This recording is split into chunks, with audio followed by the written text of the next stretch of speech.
औरतें बहुत ओपन होती हैं, औरतें इतनी ओपन होती हैं फिजा कि I even can not tell you कि वो कितनी ओपन होती हैं, बहुत ओपन होती हैं। छोड़ दें, उनकी कोई बाउंड्री नहीं होती कि हमने कितना ओपन होना। आदमी तो ये सोचते हैं ना कि हम, आपके पास केसेस आते हैं, कोई एक आध एग्जांपल तो दें हमें, बताएं। मतलब खुद ही सुन के सोच के हंसी नहीं, हमें भी हंसा है। मतलब औरतें अपनी बेड लाइफ को इतना इजीली डिस्कस कर सकती हैं कि आदमी कभी सोच नहीं सकते। आदमी कभी सोच नहीं सकते, वो उतना नहीं। औरतें बहुत ओपन होती हैं। सो औरतें जो है ना, लेकिन ये उनकी नेचर भी है, उनको ये एक ऐसा आउटलेट होना चाहिए कि जहाँ पे वो अपने आप को निकाल दें। जब वो अपने आप को सारा अपना गुस्सा निकाल देती हैं, अक्सर चीज़ें निकाल देती हैं। मैंने अक्सर औरतें देखी हैं जहाँ पे आदमी अपनी बीवियों के ऊपर, दिस इज़ अगेन बाउंड्री, जहाँ पे आदमी अपनी बीवियों को रोक देते हैं कि उन्होंने अपने माँ बाप से नहीं मिलना, आपका ये हक नहीं बनता, ये आपकी ज्यूरिडिक्शन नहीं है, आपको ये नहीं करना होता। माँ यानी हस्बैंड को उसके पेड़, आप नहीं मिलना चाहते फाइन, आप मत मिलिए, मगर आप अपनी बीवी को मत रोकिए। क्यों? क्योंकि वो पकना शुरू हो जाएगी, अपने घर वालों से नहीं मिलेगी, और वो जब इतना पकना शुरू हो जाएगी वो डिप्रेशन में चली जाएगी, वो बहुत इरिटेटेड हो जाएगी, और वो खुदा न खास्ता she can lose her mental health as well.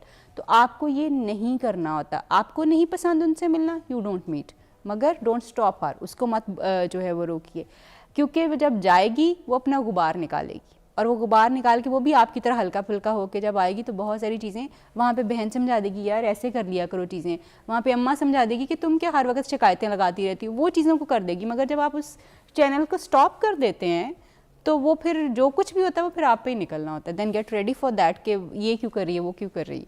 सो हमें ये बाउंड्रीज एक्चुअली सेट करने की ज़रूरत है कि देखो, तुम्हारा और तुम्हारे घर वालों के साथ जो ताल्लुक है उसमें मैं नहीं हूँ, मेरा और मेरे घर वालों का जो ताल्लुक है उसमें तुम नहीं हो। यस, तुम्हारा और मेरे घर वालों का जो ताल्लुक होगा, उसमें कोई तुम्हारी डिसरिस्पेक्ट होती है, तुम्हारे साथ कोई ज्यादती होती है, कोई बदतमीजी होती है, I am there to support you. इसी तरह से तुम्हारे घर में मेरी कोई इस तरह की बदतमीजी मेरे साथ होती है तो you have to protect me and you have to support me. ये बाउंड्रीज होना बहुत ज़रूरी है। जबकि हम ये देखते हैं कि अक्सर जो है लोग इस चीज़ का जो है वो नहीं ख्याल रखते। बीवी को जो है वो देवर भी सुना रहा होता है, बहन भी सुना रही होती है, सास भी सुना रही होती है। इसी तरह से हस्बैंड को जो है जब वो अपने ससुराल चला जाता है तो वहाँ पे भी हर कोई उसको मजाक मजाक में टॉन्ट टॉन्ट में बहुत सारी चीज़ें सुना रहा होता है। सो मियाँ और बीवी दोनों को they really need to be clear about it कि ये चीज़ें जो हैं वो नहीं होनी। ये मेरे घर वाले जो हैं वो मेरी बीवी को इस तरह की कोई बातें नहीं सुना सकते, और ना ही मेरी बीवी इस तरह की कोई बात जो है उनके साथ कर सकती जो कि उनके राइट्स को वायलेट करेगा कहीं ना कहीं। अच्छा, कि जैसे कुछ टिकटॉकर्स हैं, कुछ ऐसे मैंने देखा है लोग हैं जो सोशल मीडिया पे ऐसी वीडियोस बना लेते हैं और उसके बाद उसको वायरल करते हैं, तो ये किस तरीके का रिलेशनशिप है जिसमें ब्लैकमेल भी कर रहे होते हैं? ये भी एक रिलेशनशिप है ना? इसको भी मैंने कहा डिस्कस करें क्योंकि लोग तो आम देख रहे हैं। नहीं, बहुत ज़्यादा आपने बड़ी इंपॉर्टेंट बात की है फिज़ा, कि आजकल हमारा बड़ा शौक है कि हम अपने आप को वीडियो करें अपने पार्टनर के साथ, और इस ताल्लुक को नाम क्या देना है? हाँ, ये जो ताल्लुक है, ये जो एक ऐसा रिलेशनशिप जिसको मैंने देखा टिकटॉकर्स भी प्रमोट कर रहे हैं, फिर ब्लैकमेल हो रहे हैं, इसको नाम क्या देना है? इसको नाम आप पहले एक अच्छा दे चुके हैं। काफ़ी है, वो नाम काफ़ी है। हर ताल्लुक की फिर देन अगेन बाउंड्रीज होती है। मतलब ठीक है, आपको कोई बंदा पसंद आ गया, हम मोहब्बत को तो चैलेंज नहीं कर सकते पहली बात, मगर मोहब्बत की अपनी बाउंड्रीज हैं, उसकी अपनी एक रिस्पेक्ट है। आप एक ऐसे बंदे को जिसको आप शायद अभी खुद समझने की कोशिश करें, आप उसको दुनिया के सामने एक्सपोज करके अपनी बहुत सारी चीज़ें एक्सपोज कर रहे हैं, या आप उसके ऐसे बहुत सारे पॉइंट्स जो कि आपको सिर्फ पता होने चाहिए, या आप उसको समझने की कोशिश करें, उसको कंट्रोल करने के लिए आप अपने पास उसको वीडियो कर रहे हैं या उसका रिकॉर्ड अपने पास रखें, ताकि टाइम जब आए तो आप किस तरीके की डिमांड्स हैं जो रिलेशनशिप, एक ऐसा रिलेशनशिप है जिसमें शादी से पहले आप डिमांड कर रहे हैं वीडियो कॉल पे आओ। भाई वीडियो कॉल पे आना, अगर कोई चलो बहुत ऐसी भीड़ वाली जगह पे कोई जगह दिखानी है, that is something else. Two people in separate rooms अपनी अपनी जगहों पे, and they're coming on the video call जहाँ पे कोई और नहीं है, किसी बंदे की जात नहीं है, and then you are just demanding something else, that is bad. And then blackmailing. Exactly. अच्छा, मैं इस चीज को, तब लड़की को क्यों नहीं समझ आता? मैं पार्शली, अच्छा कुछ लड़कियां भी ब्लैकमेल करती है, उस वक्त लड़कों को क्यों नहीं समझ आता? ये बिल्कुल एक्चुअली ये रिलेशनशिप की बाउंड्रीज को ना समझने वाली बातें हैं।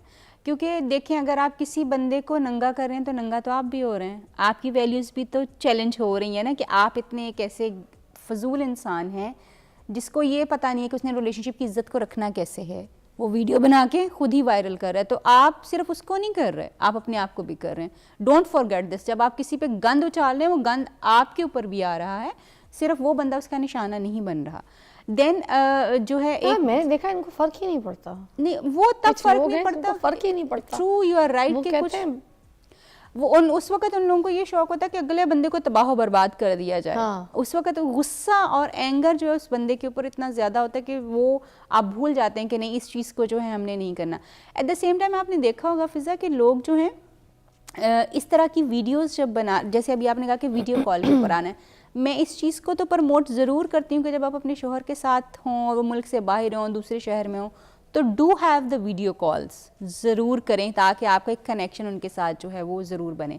मगर ऑफ कोर्स वो जो दूसरी बात अभी आपने की है कि एक्सपोज करना अपने आप को कुछ अनएक्सेप्टेबल चीज़ों के लिए करना, डोंट डू दैट। क्योंकि और दूसरा कुछ बच्चियां जो हैं वो ओवर 40s जो लड़के हैं, लड़के तो नहीं हुए, मर्द हैं, उनको जो है वो यूज़ कर रही होती है, उनसे गिफ्ट्स लेती हैं, महंगे महंगे खर्चे करवा रही होती हैं, वो भी एक रिलेशनशिप का नाम देती हैं। एग्जैक्टली उसकी एक रीज़न है। देखें अभी पिछले दिनों ना मैं सोशल मीडिया पे एक स्टेटमेंट पढ़ रही थी कि मर्द के पास पैसा हो तो कोई भी खूबसूरत औरत जो है वो उसके साथ मोहब्बत में फॉल कर सकती है।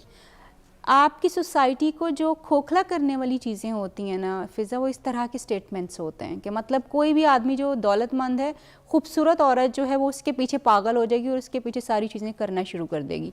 इस तरह के स्टेटमेंट्स जब आप अपनी सोसाइटी में रीइंफोर्स करते हैं तो वो अल्टीमेटली इन चीज़ों के ऊपर जाते हैं, क्योंकि लड़कों को ये बात हमने सिखा दी है कि तुम्हारे पास पैसा होगा तो तुम्हारे पास कोई भी खूबसूरत लड़की चल के आ सकती है, क्योंकि तुम पैसा दोगे तो वो कुछ भी कर लेगी।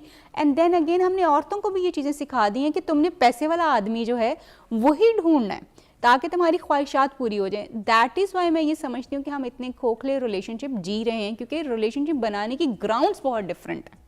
जब आपको एक अमीर आदमी अट्रैक्ट कर रहा है सिर्फ अपनी दौलत की वजह से, तो कल को उससे भी बड़ा अमीर आदमी जो है वो आपको मिल सकता है जो आपको अट्रैक्ट सिर्फ दौलत की वजह से। मैं कह रही हूँ बिकॉज अगर राइट रिलेशनशिप की बुनियाद अगर रॉन्ग रीजंस के ऊपर होगी तो कभी भी रिलेशनशिप वर्क नहीं करेगा। Perfect. आपको रिलेशनशिप को राइट थिंग को राइट बेसिस के ऊपर, यस इसमें कोई बुराई नहीं है कि आप किसी इंसान को अपने लिए चूज कर रहे हैं, मगर राइट ग्राउंड्स के ऊपर, राइट ग्राउंड्स के ऊपर कीजिए।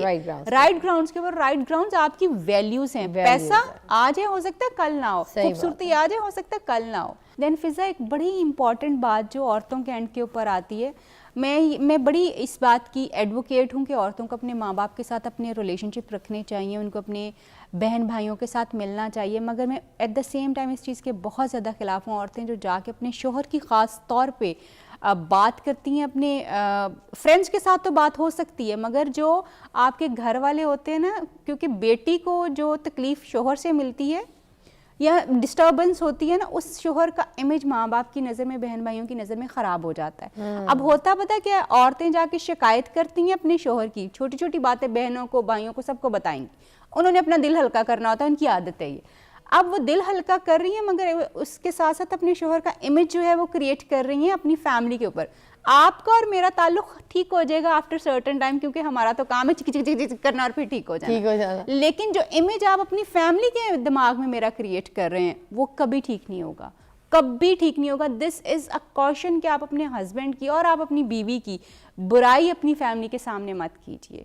ये वो कर रहे हैं कि आप ठीक हो जाएंगे, सब कुछ नॉर्मलाइज हो जाएगा, मगर आपके बहन भाइयों के दिलों में आपके शोहर और आपकी बीवी की इज्जत कभी नहीं रहेगी अगर आपने उनको बताया कि वो आपको किस तरह से हाँ, अगर कोई बहुत बड़े मसले हैं जिसमें आपको लगता है कि बहुत वायलेंस है, पैसे का बहुत ज़्यादा तंगी है, जुल्म हो रहा है, मार कुटाइयाँ हो रही हैं, तो वो ऐसी चीज़ें हैं जिनको आपको छुपाने की हरगिज़ ज़रूरत नहीं है। मगर अगर मेरे शोहर ने आज मुझे ये कह दिया, मेरी सास ने मुझे आज ये कह दिया, मेरे मियाँ ने मेरा सपोर्ट नहीं वहाँ पे किया, अगर आप ये छोटी छोटी बातें जो हैं वो जाके अपने घर वालों को बताएंगे तो आपके शोहर का इमेज आपके माँ बाप की नज़र में, बहन भाइयों की नज़र में ख़राब हो जाएगा।